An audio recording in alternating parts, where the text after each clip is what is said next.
Buenos días a todos, gracias por acompañarnos en esta nueva sesión. Hoy, inicio de año, feliz Epifanía para todos. Igualmente iniciamos con un nuevo tema muy importante para nuestra época, para los jóvenes, ética y moral. En mi pensar, luz y claridad. En mi sentir, no hay vanidad. En mi actuar, fuerza y verdad. Así crecerá mi alma con fortaleza y bondad. María Lucía, muy buen día. Bueno, buenos días, me disculpan, estoy pasando una gripa fuerte, pero bueno, aquí estamos retomando el año y quise comenzar con esta imagen de la estrella, otra forma rectilínea, pensando en esta época de Epifanía, esa luz que viene del futuro, esa luz que ilumina nuestro camino, nuestro pensar. Entonces vamos a comenzar con la última forma. Puedes pasar la última forma que te envié, la última secuencia, esa. Entonces vamos a hacer primero en el aire esa forma que es como unos lazos pero rectilíneos y bien puntiagudos. Los que estuvieron en la última clase del año pasado hicimos algo parecido, pero no eran tan puntiagudos. Esta es una forma más aguda, es un ángulo más agudo arriba. Entonces, en el aire y luego sobre su cuaderno, sobre su hoja, también vamos a empezar a hacerlo primero con nuestro dedo. Siempre es importante tener el movimiento, es lo que digamos ese cuerpo etéreo nos permite hacer primero el movimiento para llegar a la forma. Y luego sí, cuando lo hemos hecho ya con nuestro dedo, entonces vamos a pasar al color, al crayón, la tiza, lo que tengan a mano, al lápiz. Y al principio, estos lazos no nos quedan tan... Bueno, yo ya lo hice una vez y digamos que ya mi cuerpo etéreo lo ha interiorizado, pero al principio no se preocupen si les queda, esto les va a quedar movido para un lado, va a quedar medio torcido, no se preocupen y no lo borren. Esa es otra cosa importante, sino que sobre ese mismo volvemos y pasamos y vemos cómo cada vez que volvemos a pasar, yo voy corrigiendo lo que está un poquito más torcido, pero es solamente cuando vuelvo a pasar.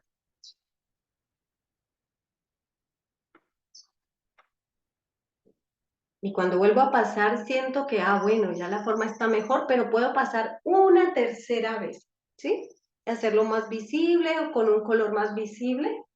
Esa es realmente la gracia de este ejercicio o de cualquier dibujo de formas, cómo lo vamos equilibrando a medida que lo vamos haciendo una y otra vez.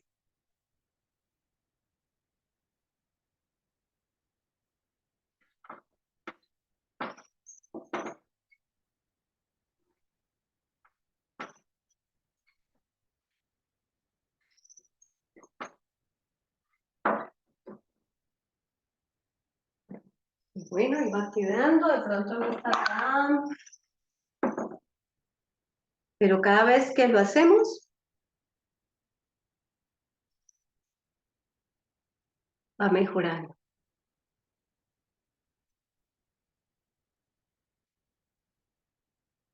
Este es una forma puntiaguda hacia arriba. Bueno, si les alcanza la hoja, pueden hacer, yo alcancé a hacer estos 3 lazos, pero pueden hacer más. Y posteriormente vamos a hacer la misma forma, pero en sentido contrario. ¿Listo? Esta es como una primera ejercitación antes de trabajar nuestra estrella. Y como dice Bárbara, para hacerla en un solo trazo, este lazo es como la clave.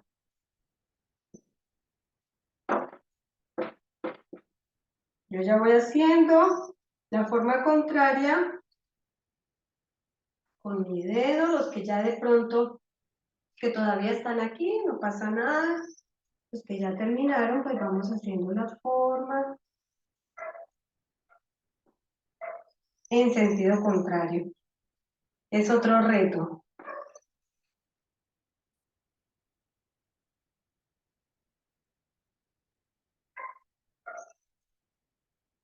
Y luego con un color muy claro.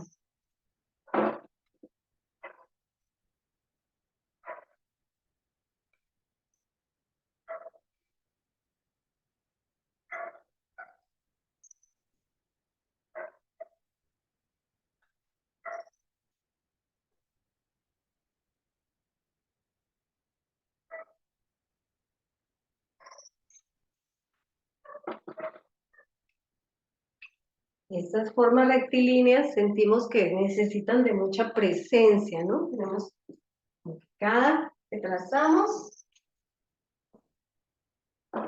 tenemos que estar más y más presentes.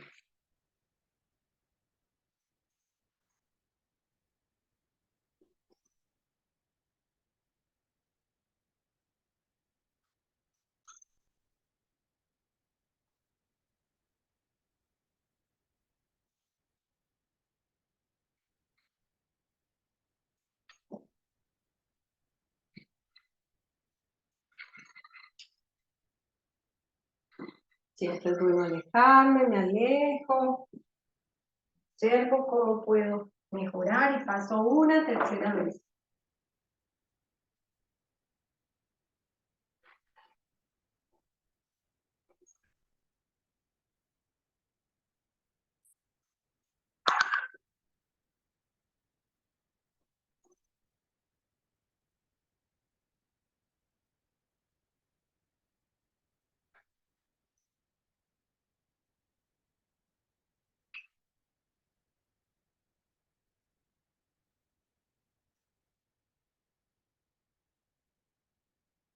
Ya sería como la primera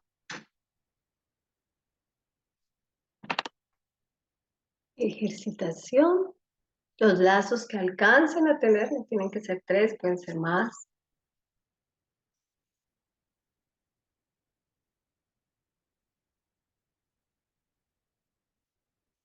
Lo más importante es pasar una y otra vez. Intentar hacerlo mejor cada vez.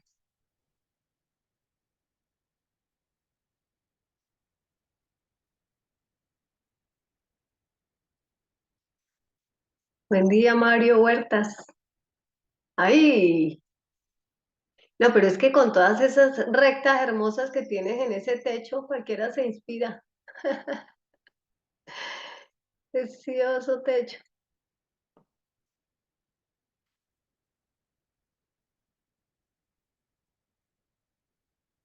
Bueno, esta es la, el calentamiento, pero ahora, después de haber ejercitado hacia arriba y hacia abajo este lazo, vamos a voltear la hoja o vamos a cambiar de hoja. Y vamos a intentar esa estrella, que como decía Bárbara, esa estrella en un solo trazo. Así que, como nos la mostró primero Oscar, se podía hacer en 4, pero con estos lazos se puede hacer en un solo trazo. Solo que es importante, como es una forma concéntrica, vamos a tener el círculo como esa forma que nos va a orientar en el espacio. Entonces vamos a comenzar buscando un punto central. y haciendo nuestro círculo.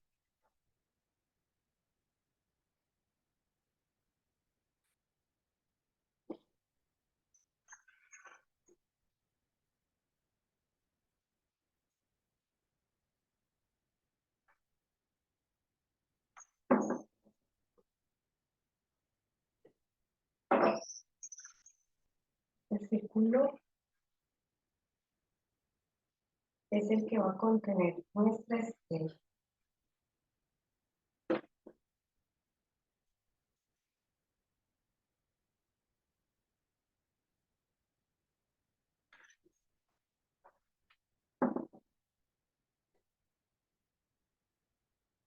Círculo lo más amplio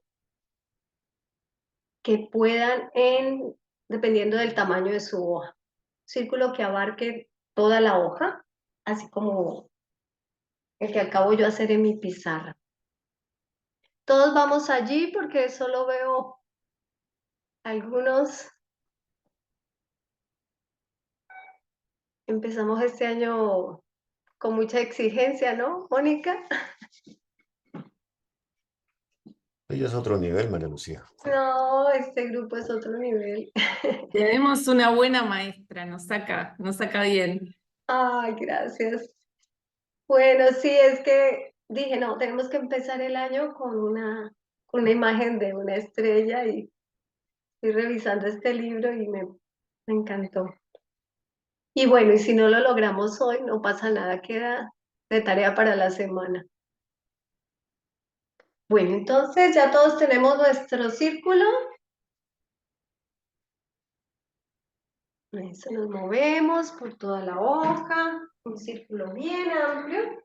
Y lo que vamos a hacer primero es ubicar esas 6 puntas de esa estrella lo más equidistante, haciendo nuestro cálculo, mirando. Entonces, les voy a mostrar cómo lo hago yo. O la propuesta que traía para hoy. Vamos a ubicar como ese primer triángulo. Miramos un punto en el círculo arriba y otros 2 puntos. Más o menos mi ojo ubica, más o menos ubicamos, creo que está muy arriba. Ubicamos.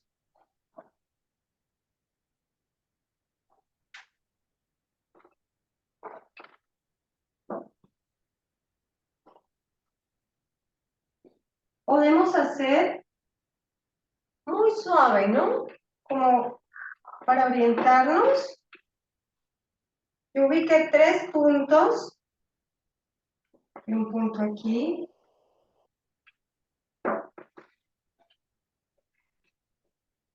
No sé si alcanzan a ver este primer triángulo que hice acá. ¿Sí lo ven? Sí, Muy suave para orientarme de que esté lo más recto posible para que las 6 puntas me queden bien equilibradas. Este sería el primer triángulo y el segundo triángulo sería la forma contraria. Entonces busco un punto abajo, me oriento con el punto superior y un punto en la mitad. Estos otros 2. Y también muy suave, esos otros 3 puntos.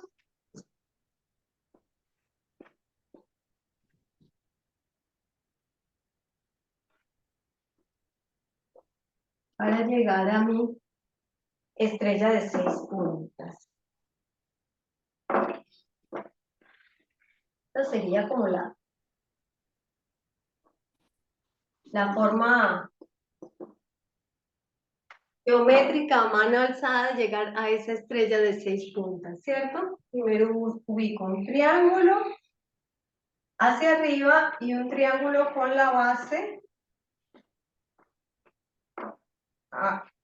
con la punta arriba y otro triángulo con la base y la punta abajo. Voy a hacer un poquito más.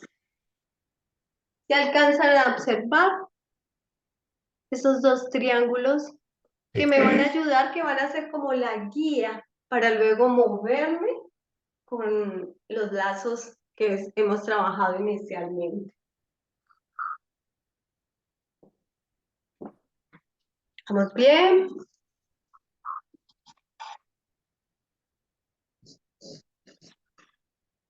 Como una ayuda para orientarme de que esas puntas no me queden una más alargada, sino que sea lo más equilibrado en ese círculo.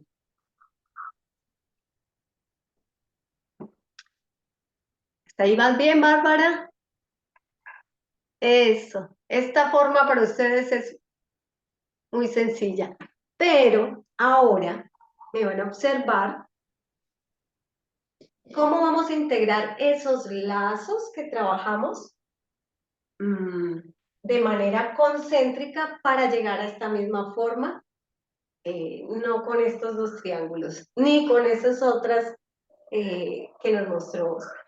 Y lo primero que hay que hacer es tener un punto en el centro, de ubicar el centro de esta estrella, el centro de este círculo, porque este centro es el que me va a dar, allí es donde debo llegar cada vez, a este centro. Y me voy a mover, observen bien que cuando yo hago esta estrella de 6 puntas, me aparece un hexágono en el interior, ¿cierto? Me voy a mover por ese hexágono. Entonces me van a observar cómo lo voy a hacer. Primero lo puedo hacer, ustedes me van a observar y con sus ojos lo van haciendo. Cómo me voy moviendo. Miren, llego a esta punta de este hexágono, un poco más, y me muevo hacia el centro. Me devuelvo y salgo. ¿Sí ven? Y ahí hago un primer lazo. Bajo un poco más. Voy al centro. Me devuelvo un poco, buscando este cruce de aquí. Bajo de nuevo. Voy al centro. Bajo. Me devuelvo. Miren cómo esa forma inicial me ayuda. Voy al hexágono. Un poquito más de esta punta del hexágono. Voy al centro. Y encuentro cómo esos lazos que trabajé primero ahí van apareciendo.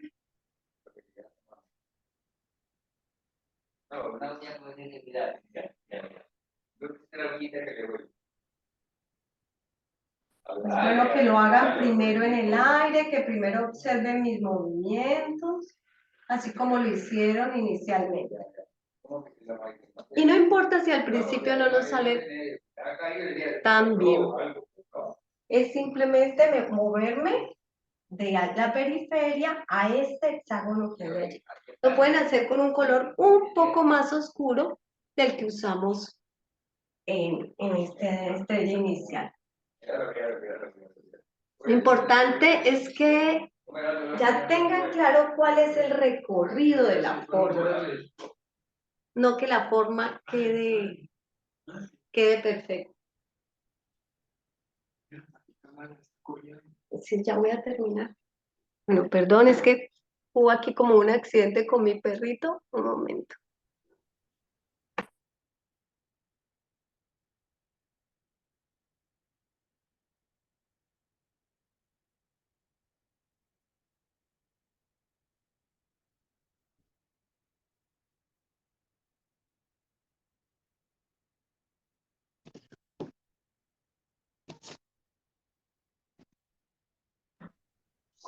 Bueno, ya pudimos, Bárbara, ver cómo llegamos en un solo trazo de esta forma.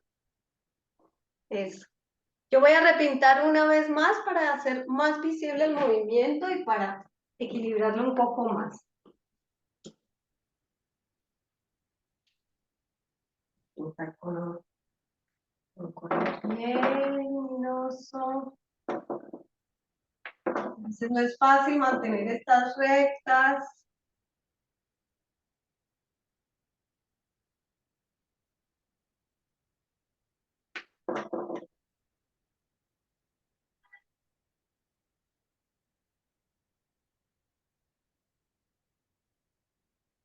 Vamos a la periferia, luego al hexágono.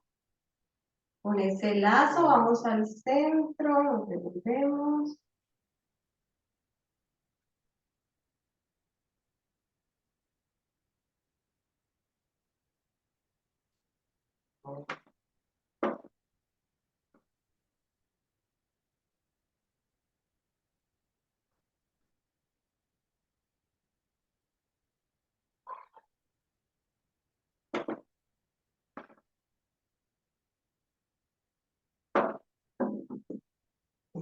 Un poquito más claro.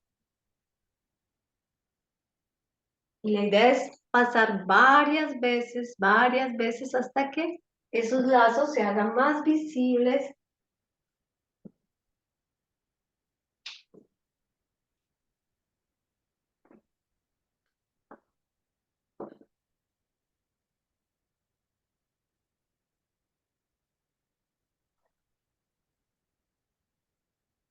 A veces sirve cuando lo hago cambio de dirección. Lo he hecho de izquierda a derecha, voy a hacerlo ahora de derecha a izquierda y aquí también me ayuda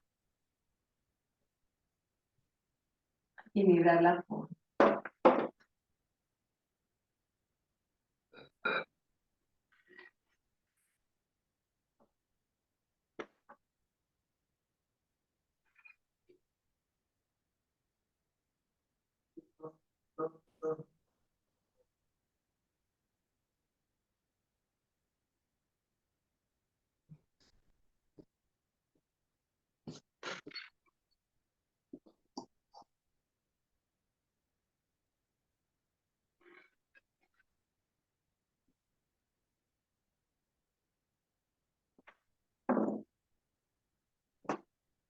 Entonces, al hacer más visibles estos lazos concéntricos, allí ya se ve mucho mejor. Puedo colorear un poquito estos formas romboides que se formaron en el centro, esta especie de flor de 6 puntos.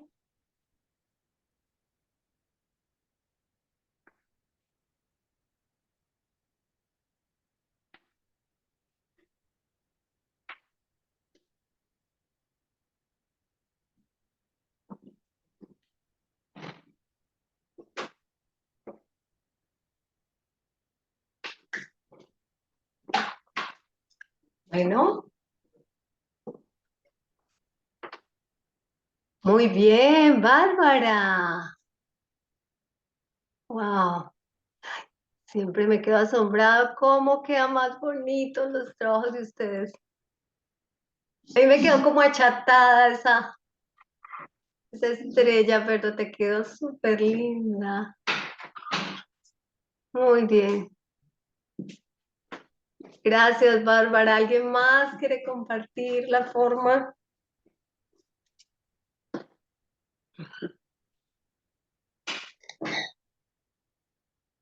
Muy bien, Mónica. Súper lindo. Maite, muy bien. Eso, Maite, ¿lo lograste en un solo trazo? Sí, sí, sientes, es como una conquista, ¿no? Me disculpan los que apenas están llegando a la clase este año, soy un poco, pero es que este grupo ya lleva un recorrido y no tiene que ser que todos lleguemos a lo mismo, pero que Vamos al menos comprender cuál es el movimiento. Muy bien, Oscar, muy lindo. Nancy, muy bien. Muy bien. A ver, Mario. Foto, foto. ¡Wow! Mire, muy bien. Bueno, por ahí dice, yo no soy capaz. Bueno, esa palabra de pronto no es no soy capaz, sino este es un proceso que primero hay que hacer el movimiento. De pronto, si llegaste cuando ya hemos iniciado, y es partir del movimiento a la forma. Entonces, claro, ver ya la forma terminada de otros nos puede frustrar un poco, pero sí somos capaces. Estas formas, quise iniciar con esta estrella porque pues, requiere mucha presencia y pues es lo que necesitamos para este comienzo de año. Entonces, no se frustren, van muy bien. Si solo logramos mover la forma así en el aire y hacerla, está muy bien. Si solo logramos a llegar a estos dos triángulos y ahí vamos cada vez moviendo la forma en nuestro interior. A ver aquí en el chat, los comentarios son muy importantes, comprender cómo se hace el movimiento en el aire. Es importantísimo. O hacerlo, caminarlo, es importante. Practicar el círculo. A veces estamos tan afuera, empezamos el año con tantas cosas que a veces lograr llegar al círculo, solo al círculo, ya es un ejercicio importante. Bueno, y les dejo ya para que comiencen con este importante tema que desde la rectitud y la templanza seguramente lo vamos a entender más. María Lucía, muchísimas gracias. Un abrazo. Fantástico dibujo. Vale. Entonces, vamos a continuar con nuestro tema. ¿Quién desea leer el día de hoy, por favor? No pregunto a nadie ni a ningún código moral si debo o no ejecutar el acto en cuestión, sino que lo ejecuto tan pronto como concibo la idea del mismo. Solo así es un acto mío. El acto del que obra solo porque acatas ciertas normas morales es el resultado de los principios contenidos en este código moral. Y en este caso, el hombre es solo un ejecutor, una especie de autómata superior. No hay más que introducir en su conciencia un estímulo para la acción e inmediatamente el engranaje de sus principios morales se pone en movimiento y funciona en el modo prescrito para ejecutar, ya sea un acto cristiano o humano, o de altruismo, o destinado a contribuir al adelanto cultural. Pero si me dejo guiar por mi amor hacia el hecho, entonces, y solo entonces, soy yo mismo quien obra. Una vez situado en este nivel de la ética, mis actos no los guía ni un ser superior, ni una autoridad exterior, ni la llamada voz interior. No reconozco ningún principio exterior de mis actos, porque he encontrado en mí mismo la causa de mi conducta. Esto es, el amor hacia la acción. Fragmento del libro Filosofía de la Libertad, Rudolf Steiner. Gracias, Maite. Muy buen día para todos. Muy buen día, maestro Mario.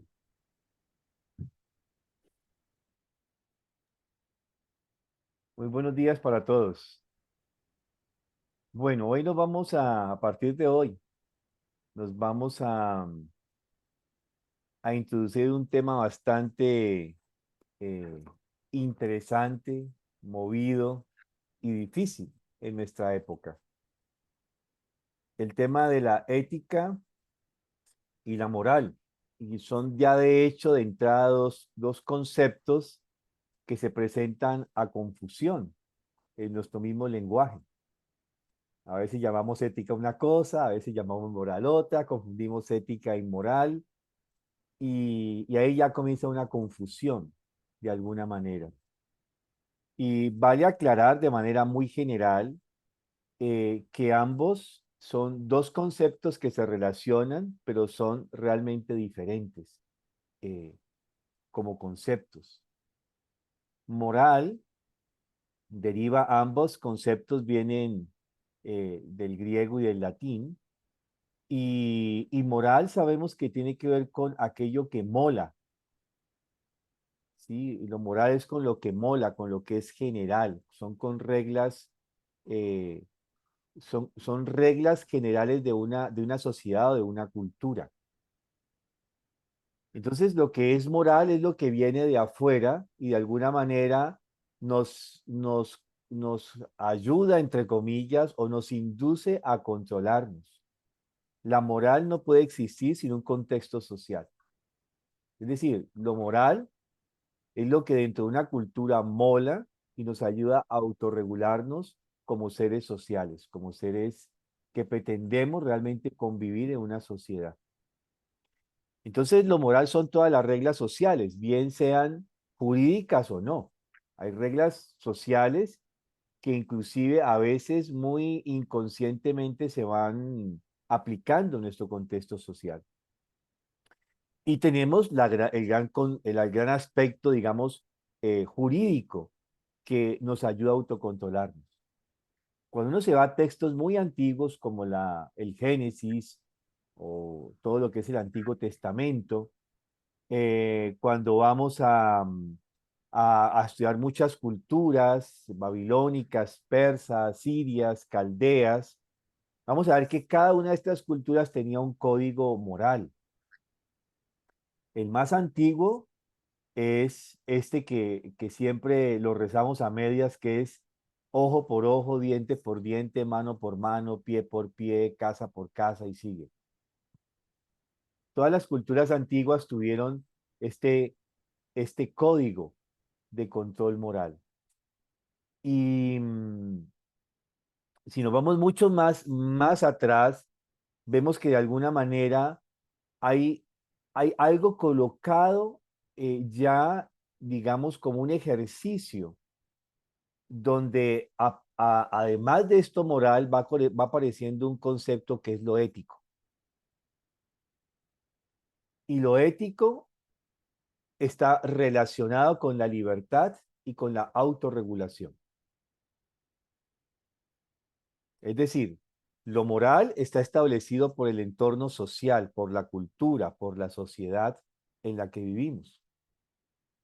Y lo ético emerge como algo que ya no es una determinación externa que me regula, que me ayuda a autorregularme, sino es una determinación individual de autocontrol, donde para ello tengo que activar mi libertad interior. Y el primer relato de todo esto aparece en el Génesis. En el Génesis, nosotros ya vemos que allí hay unas condiciones. Cuando Dios ha creado todo el universo, lleva a Adán al centro de este universo y le muestra todo lo que existe. Y es curioso porque cuando le muestra todo lo que existe, se dice que Adán reconoce lo bueno que es y lo nomina, lo nombra. Y Dios ve que es bueno. Y eso nos puede parecer un relato ahí insignificante. Pero ¿qué significa después de haber hecho toda la creación, llevar a este ser humano al centro de la creación y Dios le muestra lo que ha creado? Y este ser humano reconoce que es bueno lo que Dios ha creado y lo nombra. ¿Qué ejercicio del ser humano está en juego allí? O sea, este ser humano primigenio es llevado, después de el mismo ser creado, es llevado al centro de la creación, le muestra toda la creación, él ve que es buena y la nomina. ¿Qué cualidades emergen del ser humano para llegar a este ejercicio de ver qué es bueno y nominarlo? ¿Qué cualidades? Porque son dos. El amor, Ujú. ahí hay un juicio de observar y hacer un juicio, de alguna manera. Exactamente. Es decir, hay una vivencia que lo conlleva a decir esto es bueno, ¿sí? Y ahí hay un juicio, o sea, una vivencia, un sentimiento y un pensamiento. Y lo va a determinar con nominarlo. Nominar significa ya identificar algo y darle un nombre donde justamente estamos utilizando una capacidad cognitiva, ¿sí? Y luego de que lo nomina, Dios dice, y así es, o sea, así como este ser humano lo ha reconocido y lo ha nominado, así era, o sea, ese es el nombre que recibe. Y luego lo lleva y le dice de todo esto, ¿no? En ese mismo centro del mundo le dice, todo esto es tuyo, tú reinarás sobre todo esto.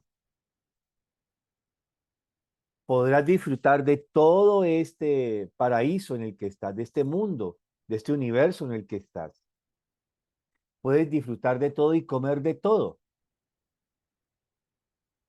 excepto del fruto de ese árbol que ves allí.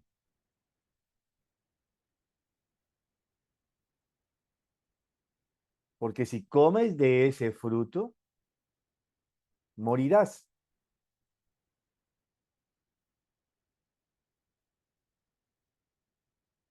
También conocen ese relato, ¿cierto? Y bueno, este ser humano vive mucho tiempo así, ¿no? Disfrutando del mundo, de la naturaleza. Está en un paraíso, como se dice, ¿cierto? De una vez aparece la serpiente dragón y le dice, "Ps, ps, hey, ¿no quieres, no quieres que algo más despierte en ti? ¿Por qué no comes de ese fruto?" Y dice, no, no, no, no, no, no, no, no. Dios dijo que no comiera de ese fruto porque conocería la muerte. Ay, eso es mentira, puro cuento. Pero este ser humano Adán, la parte masculina de este ser, dijo, no, no, no, no, no, no. Yo sigo los preceptos que Dios me ha dado. De ahí no me muevo.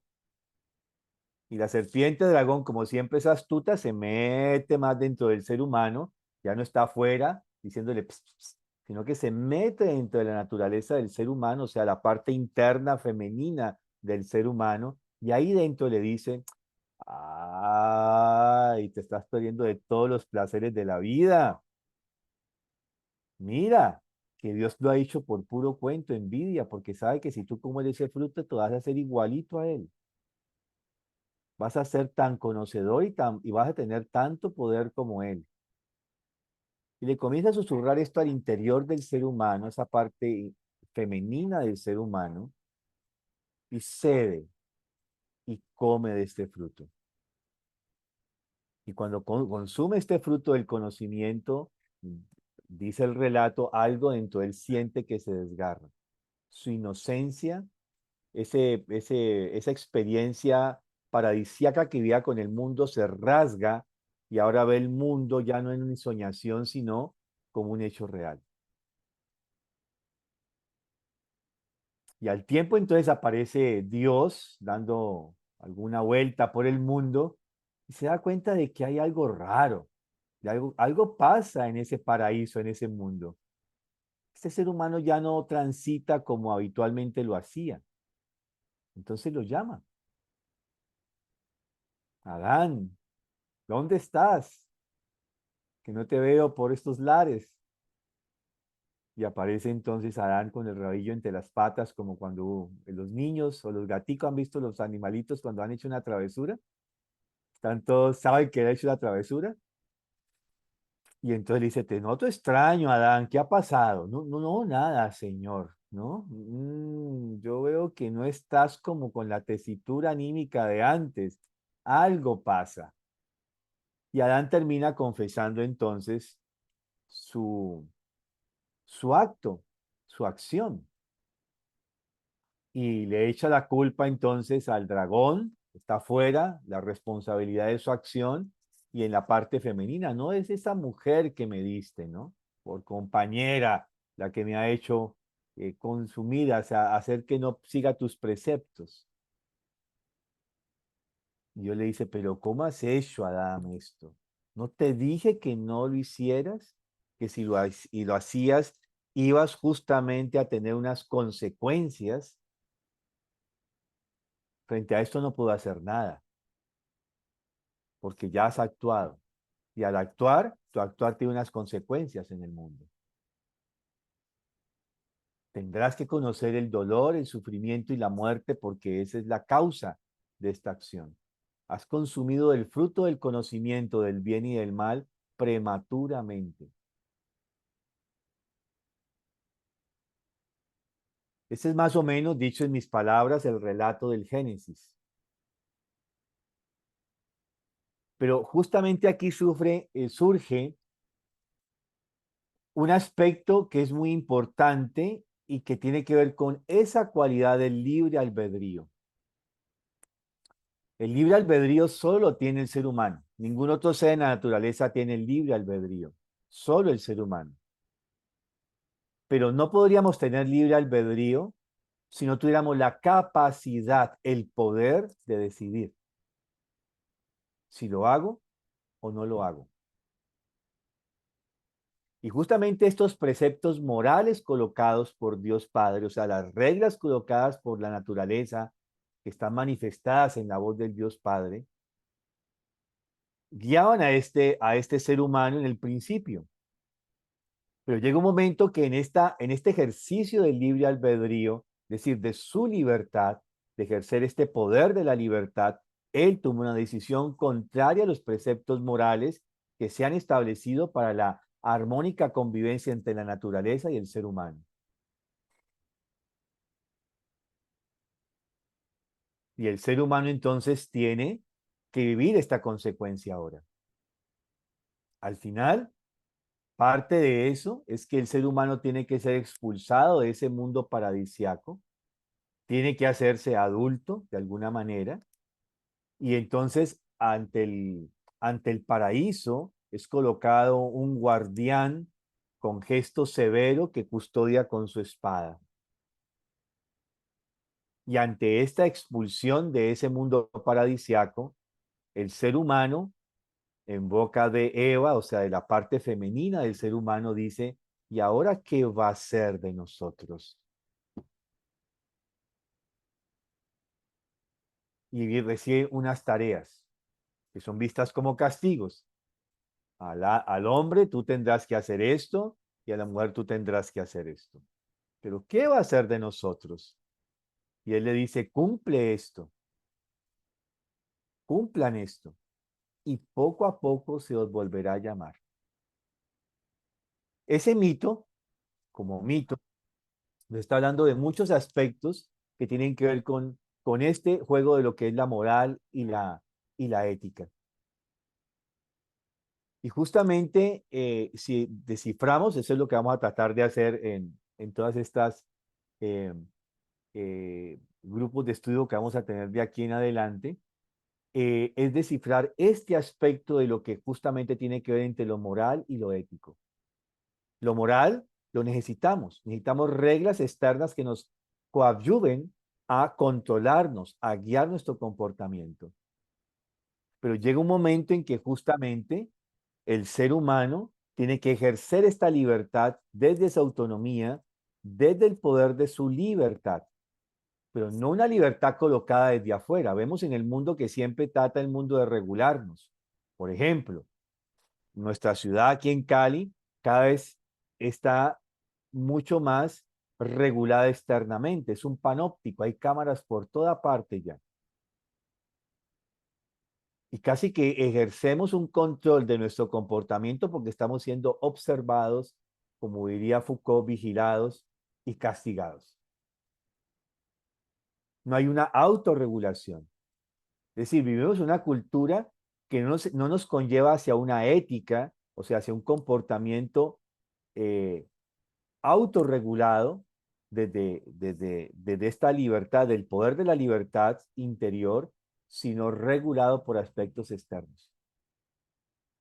Y cada vez el mundo externo está guiado por estos preceptos, por una mayor moral. Y desde ahí viene todo este tema que conocemos del psicoanálisis, donde Freud habla de que esta moral, esto que nos coayuda en principio a autorregularnos, le llama el superyo. Y va a decir que el conflicto de los seres humanos surge entre la relación entre el superyo y el ello, que son todos nuestros deseos, impulsos, y que es el yo, o sea, la razón como él la ve, la que debe mediar entre esta tensión en que se da entre los dos. De esto vamos a retomar unos aspectos posteriores. Posteriormente vamos a tomar estos aspectos. Pero quería traer ahora a colación dos textos importantes para que nos adentremos un tanto en esto de la ética y la moral, desde cómo la deberíamos entender en los planteamientos de Rudolf Steiner. Es muy curioso porque Rudolf Steiner no le llama filosofía de la ética al tratado donde habla claramente de este tema. Él le llama filosofía de la libertad. Es muy curioso, ¿cierto? Porque va a decir filosofía de la ética, le llama filosofía de la libertad. Y va a decir en otro texto que cuando él escribe la filosofía de la libertad, está escrita de tal manera que al adentrarse en el ejercicio de esta lectura, ya es un ejercicio hacia la libertad.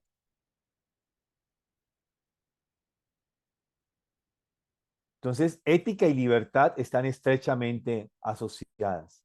Moral y control externo están directamente asociados. Y el tema no es si existe cuál es la más predominante, esta o aquella, sino cómo hay un tránsito hacia la vida adulta entre una y otra. Uno de los grandes dilemas que tenemos actualmente es que pensamos que los niños pequeños tienen que ya desde muy chiquitos estar libres dentro de su ética. Ellos tienen que ya autónomamente decidir. La pregunta, ¿están maduros para decidir? No los estamos colocando en el mismo ejercicio que fueron colocados nuestros primigenios seres humanos, Adán y Eva. Es una pregunta, ¿cierto? Con la que tendríamos que vivir. Ahora, a los dos textos que voy a leer.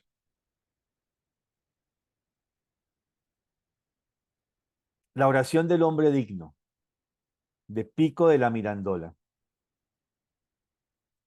No te di, Adán, ni un puesto determinado, ni un aspecto propio, ni función alguna que te fuera peculiar, con el fin de que aquel puesto, aquel aspecto, aquella función con los que decidieras, los obtengas y conserves según tu deseo y designio. La naturaleza limitada de los otros se halla determinada por las leyes que yo he dictado.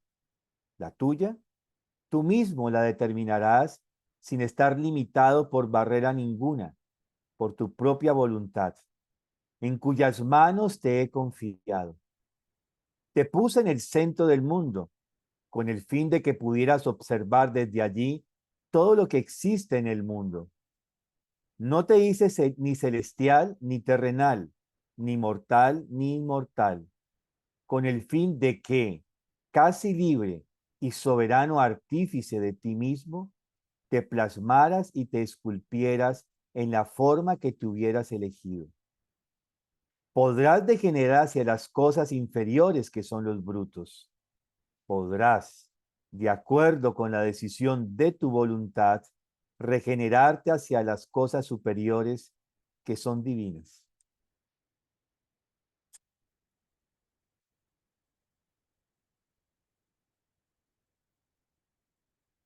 Y voy a leer ahora un fragmento del Fausto, una obra que ya trabajamos aquí hace un tiempo. y quiero retomar solamente una parte del prólogo en el cielo. Voy a omitir varios aspectos. Aparecen unos arcángeles, tenemos que imaginar que esto es una escena de teatro, aparece Dios, unas cortes celestiales, y aparece Mefistófeles, que es el dragón serpiente, que es la representación del mal. Los eh, eh, arcángeles Rafael, Gabriel y Miguel van a decir unas palabras importantes como preámbulo a esta aparición, a esta escena, y luego entonces toma la palabra Mefistófeles. Maestro, ya que vuelves a acercarte una vez y preguntas, ¿qué es lo que acontece entre nosotros, tal como acostumbrabas verme en otro tiempo? Me ves aún en medio de los tuyos. Perdóname, no sé hilvanar grandes frases, aunque me exponga a la gritería del séquito. Y por eso no dudo de que tu risa excitaría la jeringonza si no hubieses perdido la costumbre de reírte. Nada puedo decir del sol ni de los mundos. Hago una paréntesis, de ese sol y de los mundos del cual han hablado los arcángeles. No veo más que una cosa, la miseria de los hombres. El pequeño Dios del mundo es siempre el del mismo temple y en verdad tan curioso como en el primer día. Viviría un poco mejor si tú no le hubieses dado el reflejo de la luz celeste a la que da el nombre de razón y solo le sirve para ser más bestia que todas las bestias. Me parece, no se ofenda vuestra majestad, una de esas langostas de prolongadas patas que siempre vuelan y saltan al volar, sin que por ello dejen de entonar del mismo modo su antigua canción en la hierba. Si al menos permaneciese siempre en la hierba, pero no, ha de meter la nariz en todas partes. Así se refiere Mefistófeles del ser humano. Entonces Dios le dice, ¿nada más tienes que decirme? ¿Por qué has de venir siempre a quejarte? ¿No habrá nunca para ti nada bueno sobre la tierra? No, maestro. Francamente, todo allá abajo lo encuentro detestable. Los hombres me producen piedad en sus días de miseria. Pobres diablos, me apenan de tal modo que se me quitan las ganas de pentarlos. ¿Conoces a Fausto, el doctor? Mi siervo. Ya, es preciso confesar que os sirve de modo extraño. Pobre loco, no sabe alimentarse de las cosas terrenas. La angustia que le devora le lanza hacia los espacios y conoce a medias su demencia. Quiere las estrellas más hermosas del cielo, le halaga toda la sublime voluptuosidad de la tierra y ni de lejos ni de cerca nada podría satisfacer las insaciables aspiraciones de su corazón. Sí, me sirve hoy atolondradamente, si me sirve hoy atolondradamente, quiero en breve conducirle a la luz. Bien sabe el jardinero cuando verdea el arbusto que ha de producir más tarde flor y fruto. Apostemos a que lo perdemos aún. Si me permites atraerle poco a poco a mi camino, tendrás ese derecho sobre él en tanto permanezca en la tierra. El hombre solo se extravía mientras está buscando su objetivo. Os lo agradezco, porque respecto de los muertos nunca me he ocupado. Siempre he preferido las rosadas mejillas. Hago con los cadáveres lo que el gato con el ratón. Pues bien, te lo entrego. Aparta a aquel espíritu y arrástrale. Si puedes si puedes apoderarte de él por tu pendiente, perdón, pues bien, te lo entrego. Aparta a aquel espíritu y arrástrale, si puedes apoderarte de él, por tu pendiente.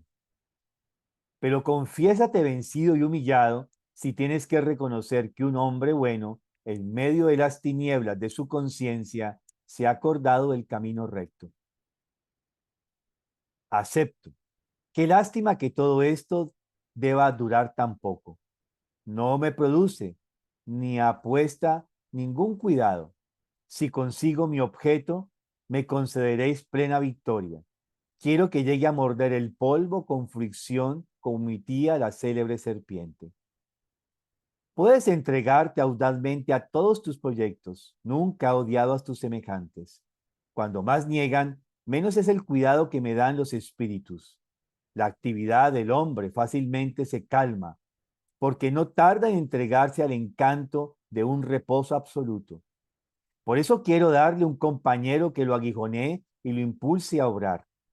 Vosotros, puros hijos de Dios, glorificados en los resplandores de la inmortal belleza, que la sustancia eterna y activa os circunde con suaves lazos de amor, que vuestro pensamiento fijo y perseverante dé forma a las apariciones inabarcables que están flotando. Los cielos se cierran, los arcángeles se dispersan. Y Mefistófeles a solas: grande es el placer que experimento al ver de vez en cuando a mi antiguo padre. Por eso me guardo muy bien de reñir con él. Es hermoso que tan gran señor hable tan bondadosamente con el diablo. ¡Qué espléndido cuadro!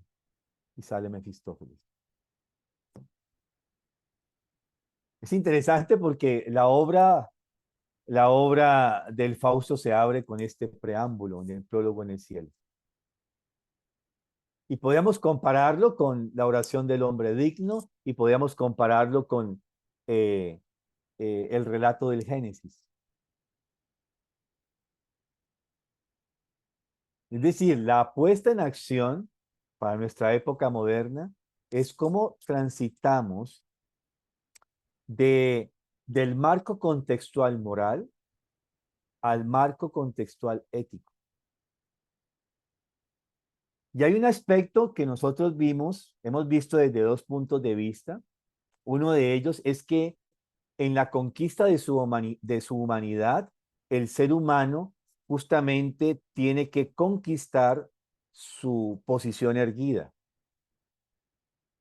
Y estuvimos describiendo cómo el ser humano va conquistando, domeñando esa motricidad desde la punta de la cabeza a la punta de los pies. Y con esto logra algo que, que supera a todos los seres de la naturaleza. Sabemos que hay seres de la naturaleza que se yerguen, pero su locomoción es utilizando sus cuatro extremidades. El hombre ha conquistado permanentemente esta posición erguida para sobre esa posición erguida poder caminar sobre el mundo y en especial liberar las manos de la atadura del suelo. Y eso nos parece algo muy sencillo porque lo hacemos todos los días. Nos levantamos y tenemos nuestras manos libres de la gravedad, no están sujetas a la fuerza de la gravedad. Pero el tener estas manos libres, cuando alguna vez vimos los 5 ejercicios previos que el Cristo hizo, o los 4, 3 previos antes del Gólgota, recuerdan que hay un momento en que él se une al alma de Natán, lo narramos, y él desde allí logra que el ser humano, sus sentidos por la tentación del serpiente dragón no sucumba y quede justamente sus manos atadas al suelo. O sea, gracias a que el ser humano logró esta posición erguida, el ser humano puede estar libre, podría estar libre de sus instintos, apetitos y deseos. El animal no. El animal está sujeto a sus instintos, apetitos y deseos. Y estos instintos, apetitos y deseos guían su comportamiento, su naturaleza caracterológica y también su fenotipo, su forma como animal. El ser humano se libera de estos instintos, apetitos y deseos porque tiene sus manos libres. Podría, colocémoslo en futuro posible, podría estar libre de ello. Y es una posición que está en nuestra Constitución. O sea, esto de libre albedrío no es meramente una retórica Porque podemos decir, sí, el pensamiento también es condicionado, somos adiestrados en el pensamiento, claro, vivimos de paradigmas. Todos cuando fuimos a la universidad nos educamos en un paradigma, de acuerdo a la escuela donde estudiamos, ¿sí? En todas las profesiones hay paradigmas, ¿no? Hay líneas de pensamiento y de actuar en el mundo. Sea uno ingeniero, médico, abogado, uno se guía por un constructo teórico, un paradigma.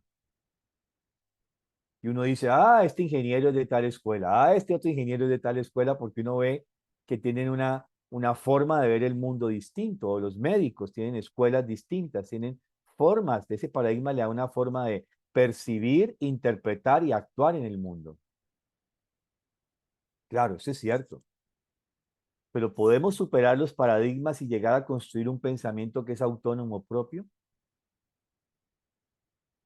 Ahora es interesante porque en el texto, Dios Padre dice que el ser humano puede llegar a una cierta conformidad en este paraíso.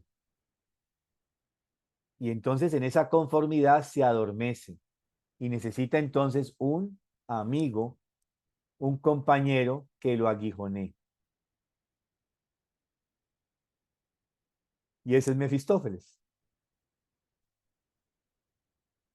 Bueno, entonces la relación siempre entre lo ético y lo moral se debate entre el dilema del bien y del mal. O sea, en la dualidad como se nos ha presentado en el paradigma moral de lo que no es bueno, es malo. Y justamente frente a este prólogo en el cielo, no sé si ustedes recuerdan que hicimos unas preguntas de reflexión. Voy a retomarlas. ¿Dios, Mefistófeles existen? ¿Dónde están? Si existen. ¿Por qué Dios permite el mal? ¿Es el mal opuesto al bien? ¿Dónde está el mal? ¿Qué es el mal?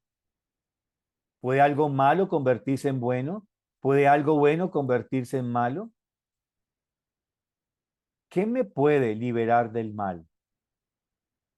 ¿Cómo distinguir lo bueno de lo malo? ¿Es el mal un hecho subjetivo? ¿Por qué sí o no?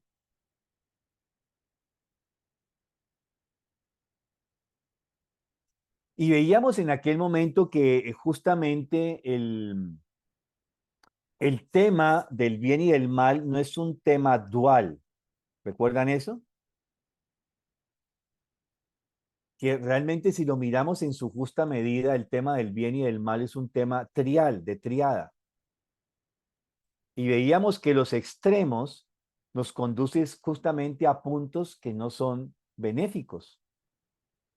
Si como compulsivamente, eso no es benéfico para mí. Y si no como, pues tampoco es benéfico para mí. En medio de los extremos debo encontrar el punto medio. Y el punto medio es lo benéfico para cada uno. Porque la medida de lo que cada uno come depende de su constitución, de sus necesidades orgánicas, inclusive lo que como, qué tantos carbohidratos, qué tanta proteína, qué tantos oligoelementos, qué tantos minerales, es un tema hoy en día cada vez más individual. Si gasto mucho, pues eso no es tan benéfico, ¿cierto? Y si no gasto nada, pues tampoco es tan benéfico. Entonces, en medio de los extremos está el punto medio. Ni ser un botalatas, como diría, ¿cierto? Ni ser un tacaño empedernido, inflamado, que digo siempre inflamado los codos, ¿cierto? ¿Cuál es el punto medio? Entonces vemos que con estos dos ejemplos podemos seguir nombrando muchos más. Tenemos que lo benéfico está en el punto medio, o sea, lo que equilibra los dos extremos. Y este paradigma de la dualidad del bien y del mal, pues no es dualidad, hay que acabarla, porque eso justamente surge en nuestra cultura a finales del siglo IX, cuando se crea esta estructura dual entre bien y mal y se amarra deuda, culpa y castigo. Y estamos sujetos a eso en la cultura. De ahí va a surgir, hacia finales del siglo XIX, Freud con sus temas del psicoanálisis, donde relata esto del super yo, del ello y del yo, y se da cuenta que finalmente todos los problemas psicológicos que él atiende, de estas pacientes que él atiende, tienen que ver con un tema moral. O sea, uno de los extremos, ¿cierto? La constricción de los deseos por este super yo que, digamos, inhabilita o constriñe, limita fuertemente y entre el impulso de liberarse a los deseos. O sea que en última instancia podemos decir que casi que toda psicoterapia, todo psicoanálisis va a tener que ver con un tema moral. En el fondo hay un tema moral, hay una batalla entre lo ético y lo moral en el ser humano. Muy en el trasfondo. Entonces, en este sentido, para nosotros, en la concepción que nosotros manejamos en la antroposofía, el tema del bien y del mal no es un tema de dualidad, es un tema trial, ternario. Los dos extremos son los puntos negativos o mal, y el punto medio es el punto benéfico, el bien. Y este ejercicio de triada de la ética, de la moral, nos implica que justamente cada vez tenemos que ser más éticos, porque implica un ejercicio interior mío donde yo tengo que autodeterminar. Es decir, ejercer el poder de la libertad. Pero la libertad no puede ser colocada externamente, porque si la libertad no fuese colocada externamente, entonces no es libertad. Si yo tengo que hacer un pare porque el semáforo me dice que estoy condicionado a que el semáforo, la camarita me dice, "Ah, está en rojo, ¿eh?" Yo ahí no soy libre. Hay un principio moral que me dice, si te vas, si te pasas, táquete, te castigamos, multa. Y eso me inhibe a que lo haga, ¿cierto? No, no pago una multa.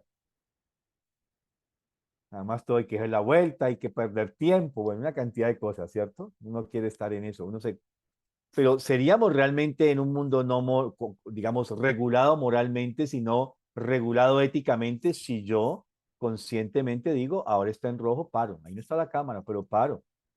Porque si irrumpo el pare, estoy provocando un riesgo para mí y para los otros. Ahí hay una conciencia. Y ahí nos debatimos, ¿cierto? Pero el tema es mucho más complejo, porque vuelve a estas preguntas. ¿Es el mal un hecho subjetivo? Ayer hacía esa pregunta y 3/4 de 24 jóvenes, es decir, más del 80% decía que sí.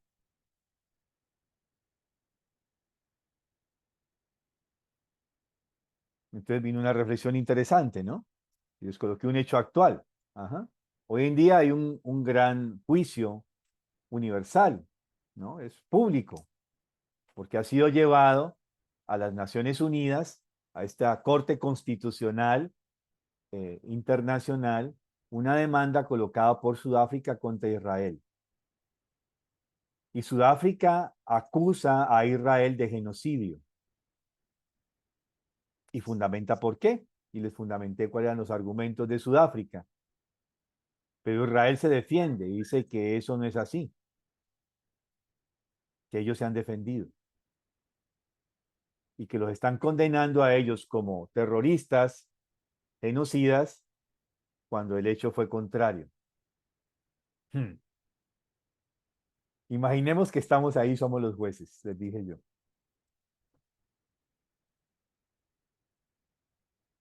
¿Cómo vamos a debatir eso? O sea, hay dos subjetividades, la de Sudáfrica y la de Israel. Cada uno tiene desde su subjetividad sus razones. Jamás tuvo sus razones para hacer el atentado terrorista. E Israel tuvo sus razones para hacer el contraataque. Pero, ¿el genocidio es subjetivo? ¿Las muertes fueron subjetivas? Es decir, ¿me parecen que sí hubo muertes o no? ¿O considero que no son muertes? ¿Considero que no hay un daño colateral en las dos direcciones?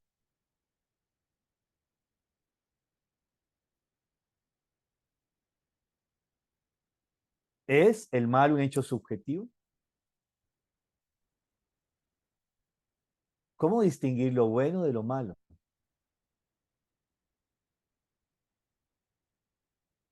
¿Puede algo malo convertirse en bueno? ¿Puede algo bueno convertirse en malo?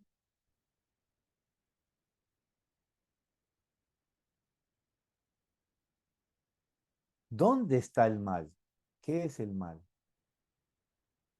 Entonces, en este sentido, el tema de ética y moral nos confronta frente a estos temas. Necesariamente estamos confrontados frente a estos aspectos.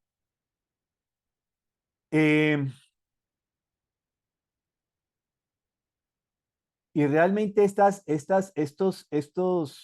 metas éticas del ser humano, como lo plantea Steiner en la filosofía de la libertad, le debe anteceder la fantasía moral.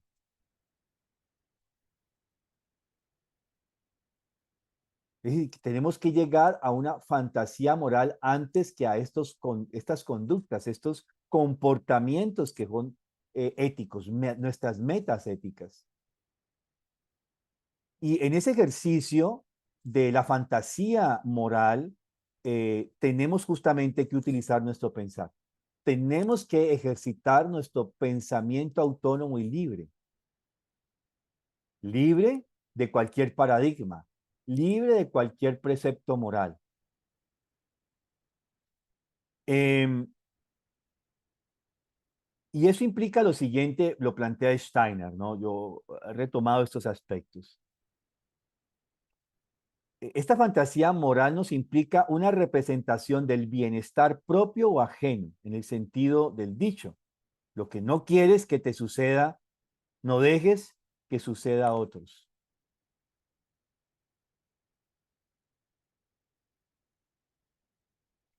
Contenido puramente conceptual de una acción, por ejemplo, desde un sistema de principios que pueden asegurar el obrar ético en un contexto dado, social o de valores.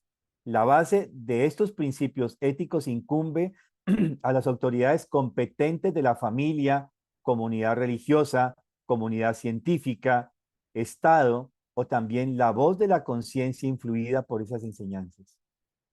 O sea que algo de eso tiene que vivir en nuestro contexto cultural. Y obrar por comprensión individual, independiente de representaciones autoritarias de lo moral. Por ello hay que considerar las aspiraciones y necesidades que propone el ser humano individual para su obrar ético. Pueden ser metas como promover el máximo bienestar en toda la humanidad, servir al progreso de la cultura, o sea, del desarrollo cultural ético de la humanidad, y realizar en forma puramente intuitiva las metas éticas buscadas. Nos estamos confrontando frente a estos constructos nuevos. Pero eso implica justamente un ejercicio que no está dictaminado como algo desde afuera, como una unificación del pensamiento a través de la dialéctica. Todos vamos a pensar igualito. Yo siempre digo que la dialéctica es el asesinato de lo individual. Tenemos que llegar justamente a una dialógica, es decir, llegar a respetar los pensamientos individuales de cada uno y so pena de esa diversidad de pensamientos individuales, llegan a decisiones comunes, dialogadas.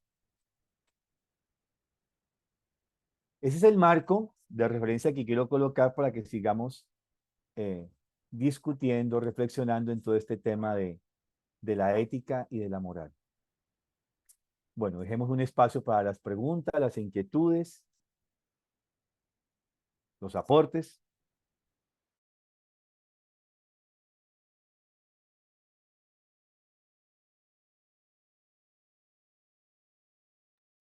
pueden abrir libremente los micrófonos y aportar o preguntar algo.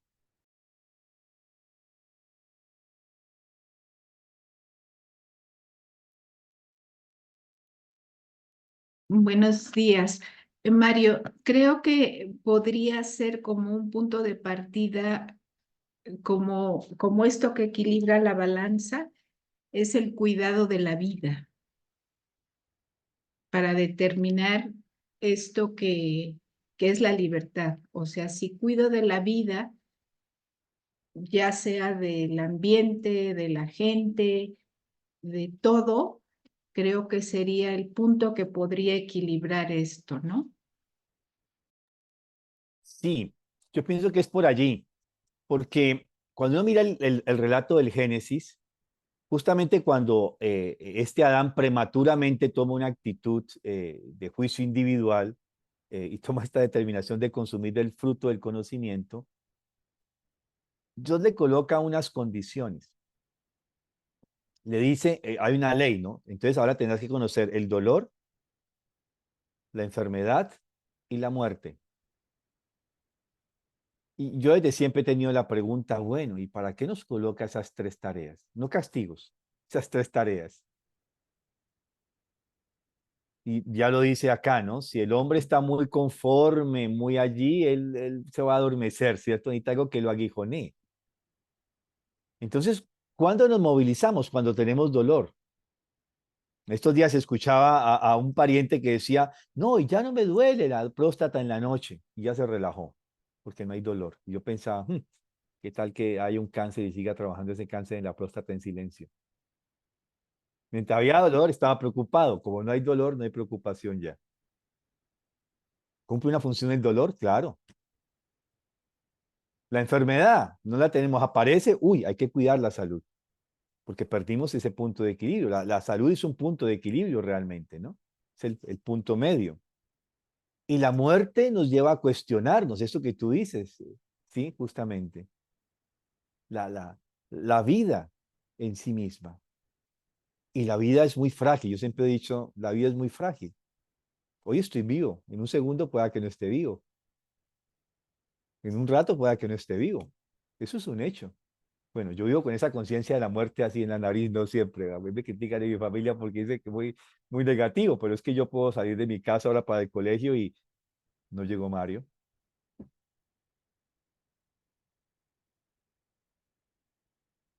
Ni llegó al colegio ni llegará a la casa, ¿cierto? Eso es una posibilidad, eso puede pasar. Caemos en la inconsciencia de eso. Pero si tengo esto consciente, entonces yo soy cuidadoso con mis movimientos, porque cuido la vida. No voy a salir despabilado, pensando en cómo voy a pensar los temas de el próximo martes y me sumerjo en los pensamientos, pierdo la conciencia de la vía, de los demás y táquete, me estrellé. ¿Sí? No estaba buscando hacerle mal a nadie, pero fue un hecho que acontece, nos pasa, ¿cierto? La mayoría de accidentes es por falta de conciencia. Entonces sí, este aspecto de la vida, cuidar lo que es viviente. Hoy en día pensamos siempre recursos, ¿no? Es decir, todo este concepto del medio ambiente, de los recursos renovables, hace que perdamos justamente de que los recursos naturales no son renovables si el hombre no hace algo para ser renovables. Y claro, indiscutiblemente tenemos que dejar una huella ecológica en el mundo. De hecho, ya respiramos, eso es una huella ecológica. Hacemos el proceso de hacemos los 7 procesos vitales y ahí dejamos una huella ecológica. El tema no es si dejamos o no dejamos huella ecológica en el mundo, es qué tanta huella ecológica dejo en el mundo.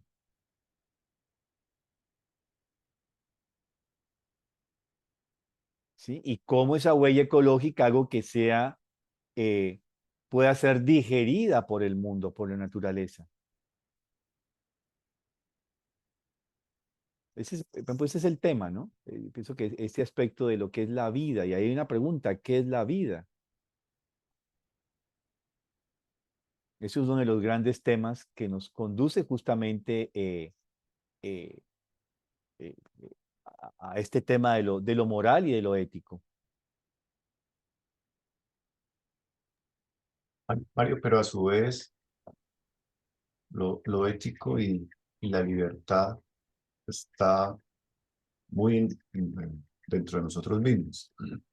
Porque, porque claro, no solamente lo exterior son el ambiente, la cultura, sino lo espiritual. De todas maneras, si seguimos un concepto espiritual, no puede ser libre. O sea que al final debe ser nuestro, ¿no? Entonces esa conciencia al exterior de alguna manera pues, tiene que pasar por acá. No porque es que yo no debo hacerle daño a los animales, porque me va a pasar eso, porque de alguna manera se vuelve algo medio moral, porque igual lo moral en el tiempo y las épocas ha cambiado, ¿no? Ha sido temas de grado. O sea, yo sé que es lo mismo, pero digamos que ha sido temas de grados. Hace un tiempo, asesinar a personas para conquistar la tierra no se veía tan mal. Hoy día no se ve tan bien. Sí, así es. O sea, dentro de eso ya vamos a abrir un poco este tema, ¿no? Porque la cuestión es que pensamos que en el mundo medieval y en el mundo antiguo éramos bárbaros. Yo siempre me pregunto, hoy no tenemos espadas, ni lanzas, ni garrotes, ni machetes en la mano. Pero hay abogados. Ay, yo no sé, yo no me responsabilizo por eso. Usted verá cómo arregla su lío. Pero, Por ahí está mi amiga Liz. Ahí pero, sí está, sin pero pros. el tema sí tiene que ver, en realidad, Cuidado, cuidado. ojo, y no, porque aquí está, ahí habló alguien constitucional, oiga, que sabe muy bien de derecho constitucional y a papá paila. Pero el tema es esa barbaridad que le adjudicamos a nuestros ancestros, a nuestros antepasados, hoy en día no los tenemos. Claro, hablamos de guerras y podemos decir, claro, antes sacamos una espada y le cortamos la cabeza a alguien. Hoy en día suelta una bomba y mata a centenares de seres humanos, lo que está pasando justamente en Gaza o en Ucrania y Rusia, en esa franja de la guerra, ¿sí? Pero hay otro tipo de barbaridad que nosotros no nos percibimos como bárbaros. Es la forma como pensamos.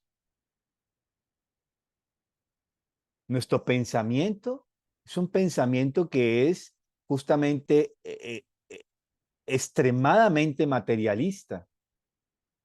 Y ese pensamiento extremadamente materialista destruye, porque todas las acciones están dirigidas de ese pensamiento materialista. Alguna vez lo hablamos aquí. Vamos a tomar el tema medioambiental. Es que el petróleo y las energías fósiles generan un daño ecológico tremendo. Tenemos que caminar hacia las energías renovables. Y entonces nos ofrecen la energía solar y la energía eléctrica como las soluciones.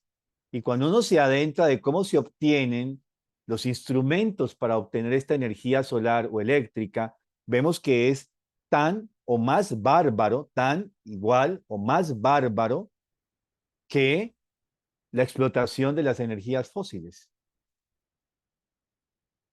Porque igual tengo que horadar la tierra y con ese horadar la tierra para conseguir esos minerales que necesito para construir los paneles solares, las baterías, estoy no solamente horadando la tierra, destruyéndola, sino contaminando el medio ambiente. ¿Es una solución? No lo es. Entonces, este pensamiento materialista que utilizamos aparentemente para solucionar un problema, lo que hace es generar un mayor caos. Una ciudad como Cali construida, yo lo digo arquitectónicamente en gesto gótico, porque Cali tuvo ese principio de tener un gesto gótico en su construcción. Ahora llegan unos genios de la movilidad y el urbanismo. Imaginen ustedes esto, los que son arquitectos lo pueden entender, me llaman a mí como arquitecto y me dicen, necesito que hagas una reforma a esta iglesia que es gótica. Y yo tengo todo el paradigma románico. Y sobre esa estructura gótica, de diseño gótico, yo le meto una estructura románica. Así está siendo consolidada urbanísticamente la ciudad de Cali. Una ciudad que cada vez la estrechan más, que la embotellan, porque de esta apertura la van estrechando, que es, hagámoslo, no sé si conocen este gesto, las iglesias góticas son así, ¿no? Donde uno siente que uno se apela más a lo individual. O sea, una posición interna. Yo ahí me tengo que poner como individuo dentro de esa iglesia para encontrar el punto medio, el punto central. En la románica no, son 3 naves, 2 a los extremos, una en el centro y me conducen. Así está siendo rediseñada nuestra ciudad. Esos son pensamientos bárbaros, si lo miramos, porque va contrario a lo que pide la época, y es que nos pongamos como individuos en ejercicio. Bueno, y quiero terminar, porque ya se nos ha ido el tiempo, ¿cierto? Ya estamos sobre las 1:30. Steiner termina el estudio del hombre colocándonos un ejercicio, no solamente a los maestros, ¿sí? Él viene en la última conferencia del estudio del hombre, en la 14ª conferencia, viene hablando de todo el problema justamente de la época de finales del siglo XIX y lo que va del principio del siglo XX. Y justamente va a describir cómo ese pensamiento bárbaro se ha metido en la educación y lo que justamente es constriñe el desarrollo de lo individual. Entonces, viene describiendo eso, lo comento de esa forma para los que no conocen, y habla de algunos personajes, y va a terminar diciendo, en la segunda mitad del siglo XIX, ese espíritu pedagógico fue difamado. O sea, eso que quiso introducirse por varios de estos pedagogos, de introducir justamente el genuino espíritu pedagógico para la época cultural en que estábamos comenzando a vivir. En la segunda mitad del siglo XIX, ese espíritu pedagógico fue difamado y se echaba peste sobre todo lo que se quisiera introducir en el alma humana por medio de la imaginación. O sea, se atacó directamente la imaginación. Porque se creía que en el momento en que uno se entregara de algún modo a la imaginación, inmediatamente caería en los brazos de la falsedad. No se tenía la valentía de ser independiente, libre en el pensar, y aún así de unirse con la verdad y no con la falsedad. Se temía el moverse libremente en el pensamiento, porque se creía que entonces penetraría inmediatamente la falsedad en el alma. Por tanto, el maestro, a la impregnación del contenido de su enseñanza con imaginación, como acabo de mencionar, habría de agregarle el coraje por la verdad. Sin ese coraje para la verdad, no saldrá adelante en la clase con su voluntad, especialmente en los niños más mayores. Pero aún más, mis queridos amigos, lo que se desarrolle como coraje por la verdad debe ir acompañado, por el otro lado, de un intenso sentimiento de responsabilidad frente a la verdad. Necesidad de imaginación, sentido por la verdad, sentimiento de responsabilidad. Esas son las 3 fuerzas que constituyen el nervio de la pedagogía y quien quiera acoger en su interior la pedagogía tiene que inscribir en su interior el siguiente lema: compenétrate de la facultad imaginativa. Ten coraje por la verdad. Agudiza tu sentimiento de responsabilidad anímica.